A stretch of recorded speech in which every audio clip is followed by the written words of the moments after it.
Deathmarch difficulty is insanely challenging. Not only do enemies deal more damage, meditation does not regenerate your health. So in short, you have to prepare heavily for every encounter in the game. And yet, although difficult, Deathmarch is the most authentic way to play The Witcher 3, or so I'm told by the official Witcher 3 Wild Hunt game guide. This massive book is prescriptive. It tells you all that you need to know about how to play this game, and it has loads of tips on how to approach it in terms of builds. So today I'm going to be following this guide and playing The Witcher 3 Wild Hunt how CD Projekt Red intended.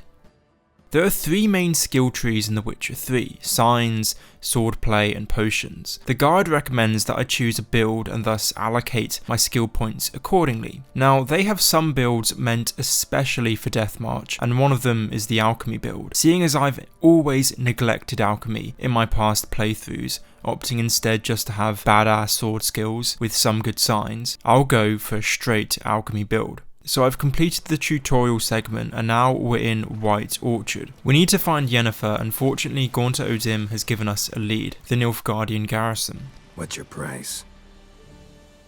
There is a griffin in the area. Slay it, and then I shall see what I can do. So we have to kill the griffin in order to gain this information. What a surprise. But the griffin fight is going to be difficult, especially on Deathmarch, so I need to do some preparation first. There are treasure chests all around White Orchard. I think that it'd be a good idea to gain some experience and some better gear by looting some of these. So I've reached my first hitch, namely I'm dying constantly to this pack of wolves who are guarding this treasure. They can almost 3-shot me and it's basically impossible to kill them all, but I'll give it another go and I'll let you know once I've finally done it.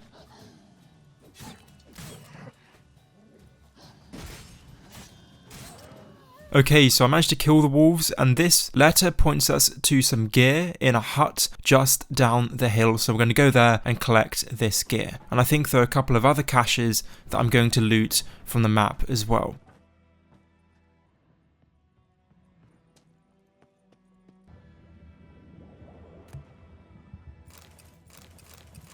It seems a good idea now to craft Swallow since I've run out of food. Swallow is the Witcher health potion for which I need Drowner Brains, Dwarven Spirit and Celandine, not too sure how you pronounce that. So even on Deathmarch, Drowners, which are supposed to be the easiest enemies in the game, almost 3-shot me. It's absolutely insane.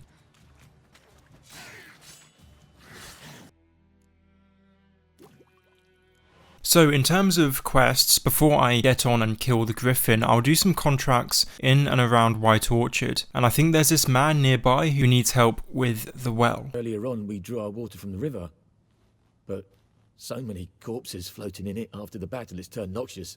So let's head over to this abandoned village and see what we're dealing with. Okay, so it's a Noon Wraith, which apparently is weakened by Yrden, as well as, I think, Spectre Oil. And to make that I need Bear Fat and Orinaria, if that's how you pronounce it. The herbalist near the sawmill, I remember, has virtually every single herb you want, so I'll head over to her and buy what I need. So I've got the potions, I've got the oil, Swallow, and I'm ready to use Yrden, so it's time to deal with this Noon Wraith once and for all.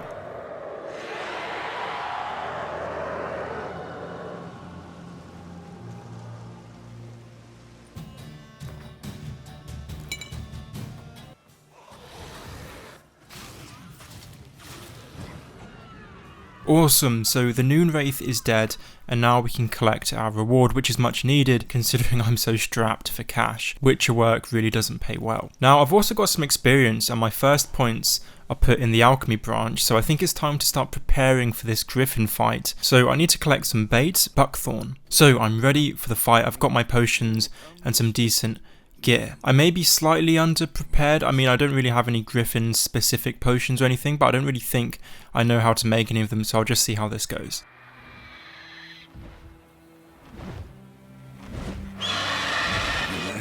It's close. Let's go give it a warm welcome. Wait. Fucking hell, I was obviously underprepared.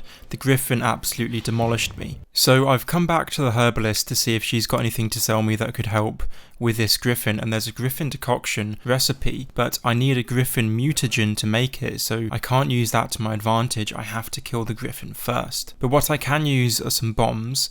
Apparently they work quite well, so I'll craft some of those. The fight seems to be going well so far, and I definitely think jumping around the griffin and then just hitting it in the back is the best tactic.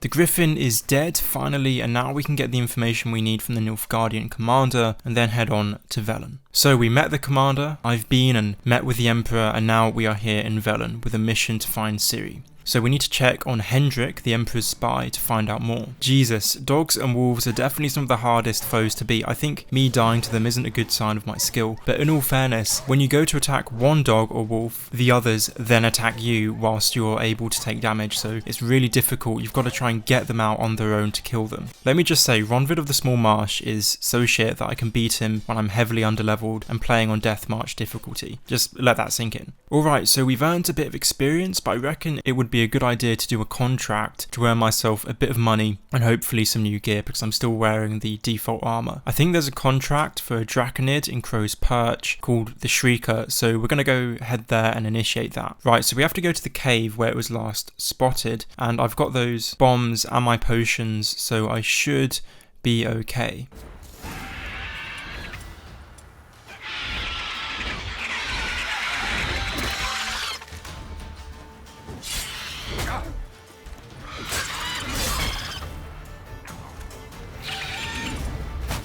So just like the griffin, it seems like me going in first time isn't really cutting it. So I'm going to have to do some more preparation. I think I'll craft some of those blinding bombs. Apparently that's one of their key weaknesses. And then just replenish my potions because my swallow was depleted when I went in.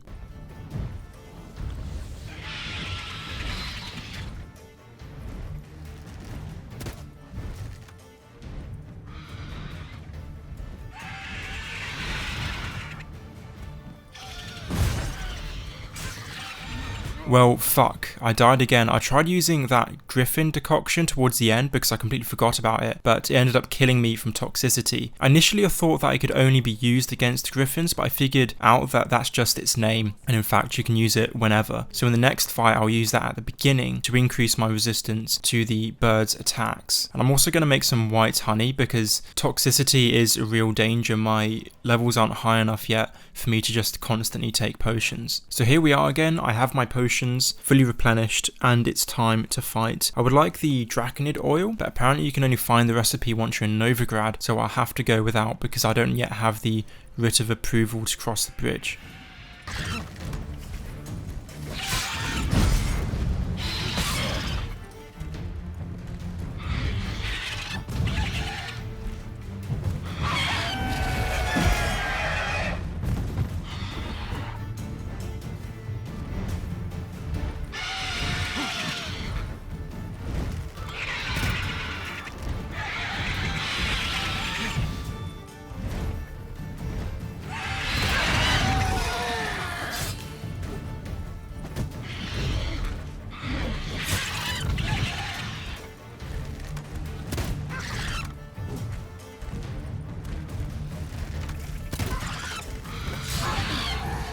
Okay, finally, that was a tough fight. It took me 3 tries. On normal difficulty, I'd have easily completed this in one go with basically no preparation whatsoever. Overall, I think I've found this more meticulous approach towards The Witcher 3 rewarding and intriguing. When I've played the game previously on lower difficulties, I'd always just invest skill points in signs and swordsmanship almost equally. I didn't really go for a specific build, and that suited my needs fine. I inadvertently missed out, I realise now, on a really rewarding aspect of the the game, potions. Although it can be a bit tedious to collect ingredients, brew the potions, buy alcohol, it's highly rewarding because they come in so handy in combat, especially so when you specialise in alchemy and so your life literally depends on the type and quantity of potions that you produce. Plus, you only have to brew potions once, and this stops it becoming too tedious because after the initial process you can just replenish them with alcohol. But there are enough potions that makes gathering ingredients a really important and rewarding aspect of the game, as well as acquiring diagrams so that you can make new and more advanced versions. Unlike with Skyrim, I found this more immersive approach comparatively more entertaining, chiefly because the fights feel more satisfying when you finally win because potions serve tangible, unique effects. In Skyrim you can just devour a million wheels of cheese for the same effect as a health potion, and as I've said before, being a stealth archer in Skyrim is just way better than any other archetype.